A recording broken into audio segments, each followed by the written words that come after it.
tersebut Pablo ingin berbagi kepada rekannya di dalam gitu.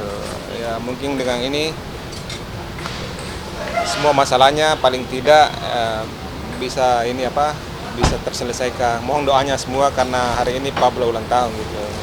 Kan dia kan udah pindah sel kembali, udah udah diumum kembali. Hari ini dia berbagi dengan teman-teman ini satu selnya dia berbagi makanan gitu. Makanan aja dia bilang tadi buat berbagi di dalam, buat teman-teman dibagikan makanan di dalam gitu. Dia hanya menceritakan begitu tertekan dan sesak napasnya dia masuk di ruangan yang menurut dia beda dengan sel sebelumnya, kira-kira itu aja.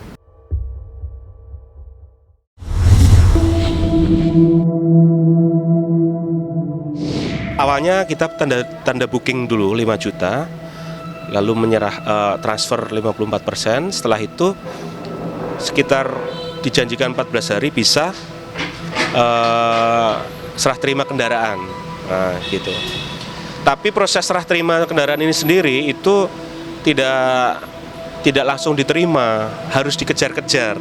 Itu yang menjadi tanda tanya juga. Awalnya kita dijanjikan akan diberikan STNK asli, tapi hanya dijanjikan aja sebagai pengganti surat jalan.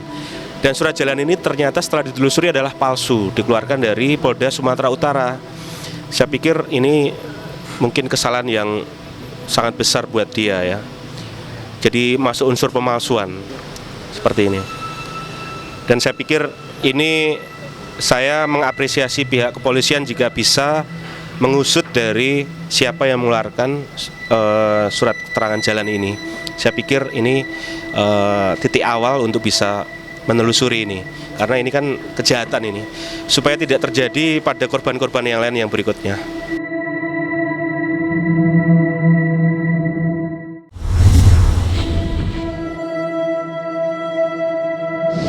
Ada yang datang ke rumah, ada yang langsung memaksa di jalan seperti itu. Dari situ saya putuskan untuk segera kembalikan unit. Kerugian yang aktual sama imaterial itu sekitar 600 juta.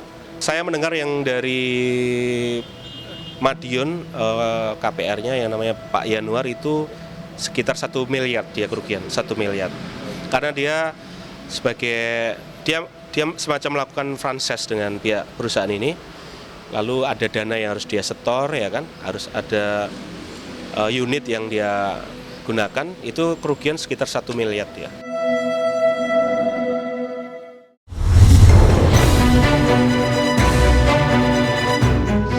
Jadi untuk korban-korban ini memang tersebar di semua cabang PT IBIS di semua daerah seperti Samarinda, Surabaya, Madiun, Semarang sendiri, Jakarta, banyak. Jadi para korban ini kami ada grup ya, ada grup sebagai korban. Kita sekarang sedang melakukan pelaporan di daerah masing-masing. Kita sedang melakukan pelaporan daerah masing-masing supaya pelaporan ini sifatnya memang resmi. Jadi dari situ cepat atau lambat ini pasti akan naik. Ini saya berharap kepada pihak terlapor, bahkan lawyernya, kalau memang kita bisa selesaikan, kita akan lakukan secara mediasi atau apapun. Tapi kalau memang hanya omong kosong, saya akan terus berlanjut ke proses hukum.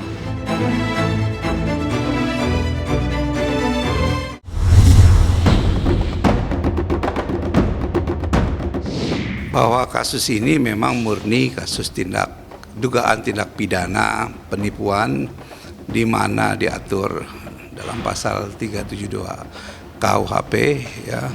Tapi tidak menutup kemungkinan pasal ini bisa dijuntokan dengan pasal 378 karena memang memenuhi dua pasal tersebut, memenuhi unsur dua pasal tersebut. Memang kedua pasal itu memiliki ancaman hukuman kurungan maksimal 4 tahun ya. Tapi kalau dijuntokan mudah-mudahan akan mendapatkan ancaman yang maksimal.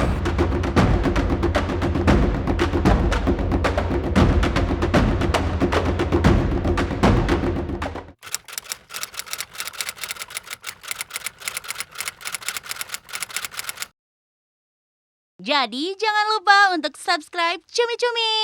Ditekan ya tombol lonceng merahnya.